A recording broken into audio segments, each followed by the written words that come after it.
Anakku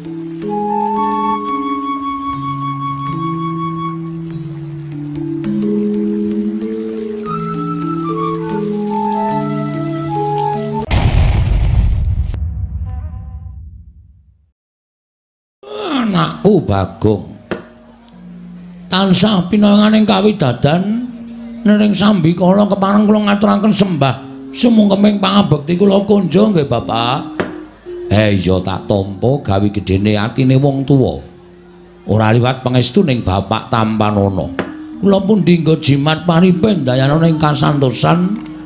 Mugi-mugi saged angentasaken ingkang putra dhateng kemlaratan menika Bapak. Iya dole prayogakno nggonmu ngadhep ngarsaning Bapak. Sampun mboten kirang prayogi anggen kula ngabiyantara ngersanipun Bapak Semar.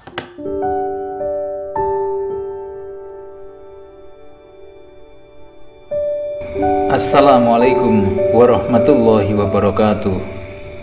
Salam rahayu untuk semuanya. Dalang kondang Ki Seno Nugroho telah berpulang pada Selasa malam 3 November 2020 dalam usia 48 tahun akibat serangan jantung. Kepergiannya telah banyak diberitakan. Namun bagaimanakah sosok Ki Seno Nugroho di mata sahabat, kerabat, penggemar, dan tentu saja sang guru Ki Mantep Sudarsono? Di mata Gusti Yudaningrat, Ki Seno Nugroho selalu ramah, mudah bergaul, cerdas, dan adaptif dengan perkembangan dunia pewayangan. Dikatakan Seno Nugroho gemar membaca dan berjiwa inovatif, seolah selalu ada cara yang baru dan khas untuk menggait penonton. Tak heran dalang yang sudah dianggap sebagai keluarganya mampu menghipnotis kaum muda atau kaum milenial. Pendapat senada disampaikan oleh seniman Hindro Pleret. Menurutnya, sahabatnya ini merupakan orang yang enak diajak berteman dan bertukar pikiran. Ki Seno Nugroho sangat humoris dan pintar memancing gelak tawa. Hendro mengakui sahabatnya itu tetap konsisten menjalani profesinya sebagai dalang. Saya masih bisa mengingat honor awal ketika mendalang pada tahun 1090-an, Rp250.000.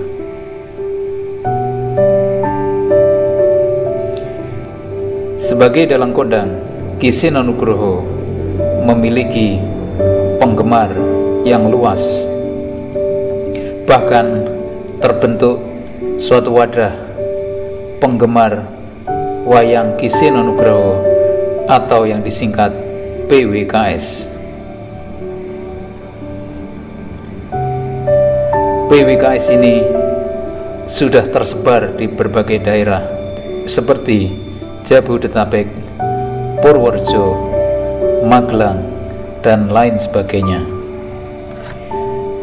Menurut Purwati, pembina PWKS Jabodetabek dan Purworejo, Ki Seno Nugroho dengan gaya mendalangnya berhasil mempersatukan para penggemar wayang dari berbagai aliran, pakeliran. Penggemar wayang sebelumnya cenderung memiliki fanatisme terhadap gagrak daerahnya masing-masing. Orang dari Banyumas misalnya hanya menggemari gagrak Banyumas, dan orang dari Jawa Tengah, bagian utara dan timur juga hanya menggemari gagrak Surakarta.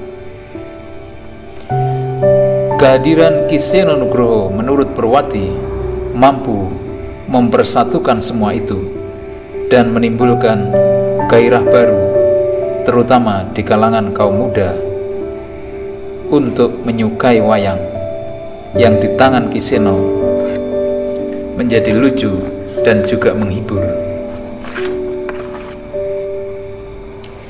Salah satu ciri khas Ki Seno Nugroho dalam setiap pementasannya menghadirkan tokoh Bagong sebagai sosok yang tidak hanya lucu tapi juga cerdas. Selama ini Bagong digambarkan dalam pementasan sebagian besar dalang hanya sebagai semacam sosok pelengkap yang dungu dan asal melucu. Nek omongnya dipikir Mar. Bapak Rumar. Ngene Pak, kowe iki nek bangun kayangan iki nganggo pikiran ora sak penake dhewe. Kowe duwe gegayuhan, engko sing bingung anak-anak. Mengko aku wis kebanyakan kredit iki. Nek nganti aku takon golek utangan perkara kowe arep bangun kayangan, ha wis cilaka. Ha wis cilaka mencit iki. Sedinane iso ora tak nggo iso nyukupi lek ku nyaur blang plecet, Pak.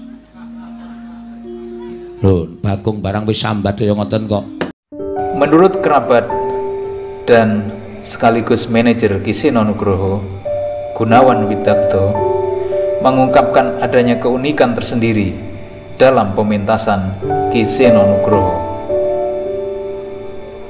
Ki Seno dianggap sukses menggabungkan gagrak Yogyakarta dan gagrak Surakarta dengan cara yang mudah diterima semua segmen penonton.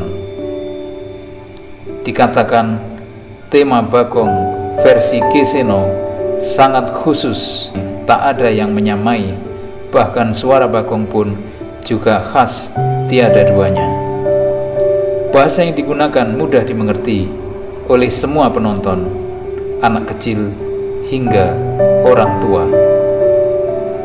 Dalam sekali cerita, menurutnya pementasan Ki Seno Nugroho mampu membawakan 10 hingga 11 lakon.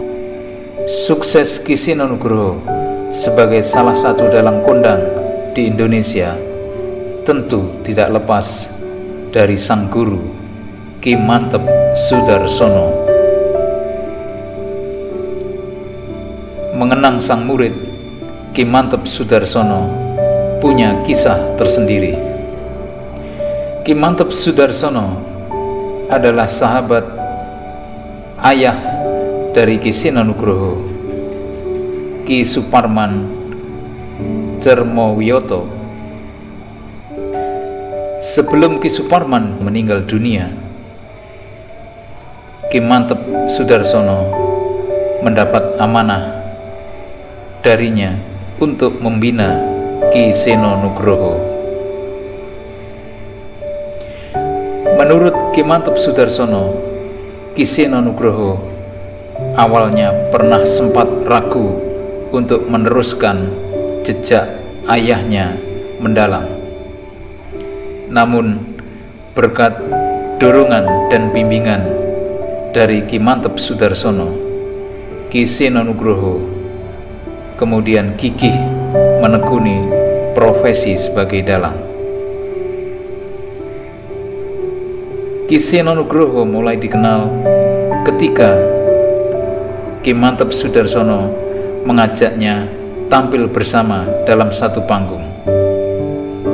Dikisahkan saat itu Ki Mantep Sudarsono rela memakai kelir panjang untuk pentas 3 dalang sekaligus. Dalam hari jadi Kabupaten Sleman, Yogyakarta. Menurut Ki Mantep Sudarsono, dari sinilah awal mula Ki Seno Nugroho mulai dikenal dan disukai, dan kemudian terus berkembang hingga menapaki puncak kesuksesannya sebagai dalang yang kesohor di Indonesia. Selamat jalan Ki Seno Nugroho. Wassalamualaikum warahmatullahi wabarakatuh.